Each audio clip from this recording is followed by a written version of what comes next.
One of the things I've had to do recently is to paint two of my kids' rooms. Vibrant touch of teal in one of them and cobalt blue in the other. You might think them rather bright. I couldn't possibly comment. I'm just incredibly relieved they actually like them. We all have things to do, don't we? But why do they matter to God?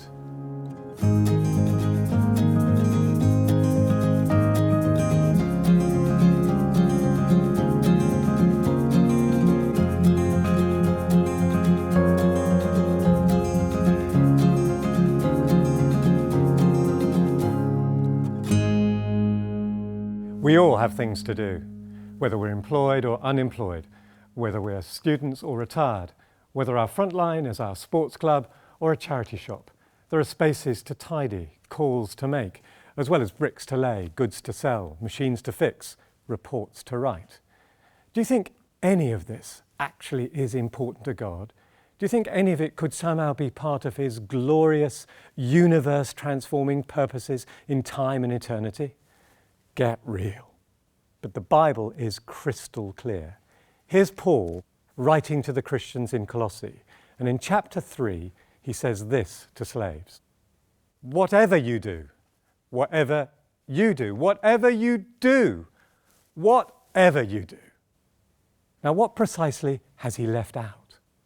Whatever you do, Paul writes, work at it with all your hearts as working for the Lord, not for human masters, since you know you will receive an inheritance from the Lord as a reward.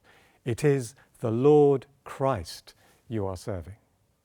Now, the Lord God, the King of the universe, would hardly ask us to do whatever we do with all our heart, unless it were of some significance to Him, even if lots of the things we do day by day don't feel very significant to us. But why is whatever we do significant? Well, Paul gives us a reason in this verse. It's important because we're doing it for God. Do whatever you do as working for the Lord. So whether we have a boss or not, whether we're paid or not, it is the Lord Christ we're serving, which is a privilege. How do we do things for someone we love? Enthusiastically, carefully, as well as we can. And how might we do things for God, whom we love? Enthusiastically, carefully, as well as we can, but also worshipfully, gratefully, humbly, prayerfully. So we do whatever we do for God and for His glory. That's our motivation.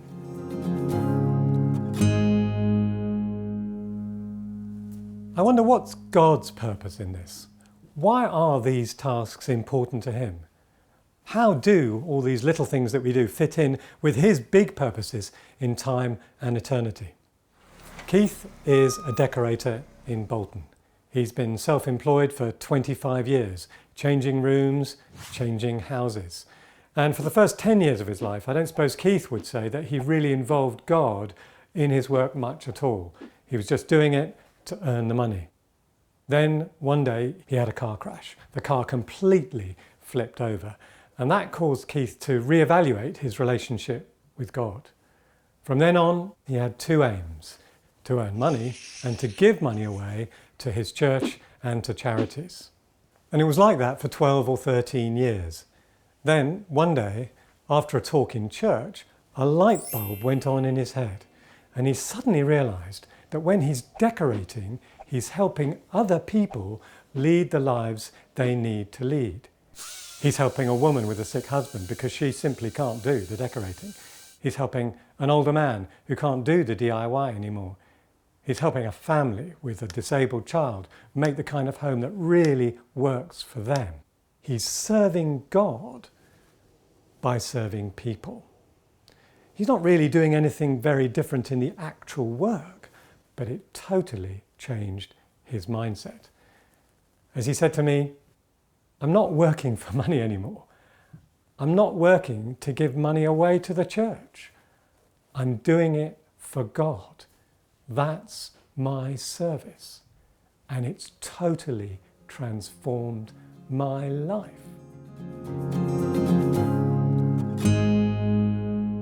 So work is service to God.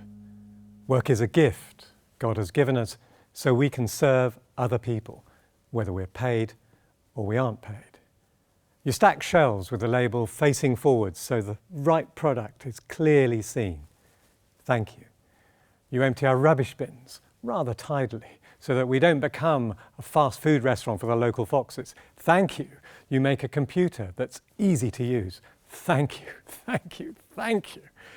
You craft a guitar that sounds wondrous. Thank you, Mr. Fender. Every task we do has the potential to make other people's lives a little bit better or a lot better. And that's one of its primary purposes. And we see the same thing in God's work of creation. Why does God create Adam on the 6th day and not on the 1st? Why on day 6 and not on day 1? Answer, because if God had created Adam on day 1, it would have been dark and there would have been nowhere to stand. The point is that by the time God creates Adam, he's got everything ready for him. There's air to breathe, water to drink, delicious, nutritious food to eat, animals to look after, purposeful work to be done, and the whole place is just gorgeous. What has God done? God, who is love, has created a context for human flourishing. That was the big project. God's work brings order, provision, joy, beauty. God's work creates a context for human flourishing, just as Keith's filling and sanding and painting helps to create a context for the flourishing of the people he serves. You see, changing rooms can indeed be part of God's grand design. Yes, our work, all work, has been affected by the fall, by human rebellion. Yes, it's often not easy. By the sweat of your brow, you will eat your food. The coving falls down. A splodge of cobalt blue splashes onto that freshly painted white skirting. There is frustration and waste and disappointment, but that does not mean that human work has lost its original purpose to contribute to human flourishing to the glory of God. It's still part of God's plan for each of us. Eden was perfect and there was work to be done. Our world is imperfect and there's work to be done. As we've seen before, Christ died not only to save people, but to inaugurate the restoration and renewal of the whole universe. And one of the ways we participate in that is through our daily activities. Our brushstrokes can be part of God's bigger picture. Of course, you don't need to be a Christian to paint a room beautifully. Still, as disciples of the Carpenter King, we seek to consciously, intentionally do whatever we do for Jesus, to ask for his wisdom and his Spirit to help us to do it, and to pray that he would use our work to bless others to his glory. Who knows what he may do through it? As Psalm 90 says, "May the Lord establish the work of your hands." God be with you in everything you do this week.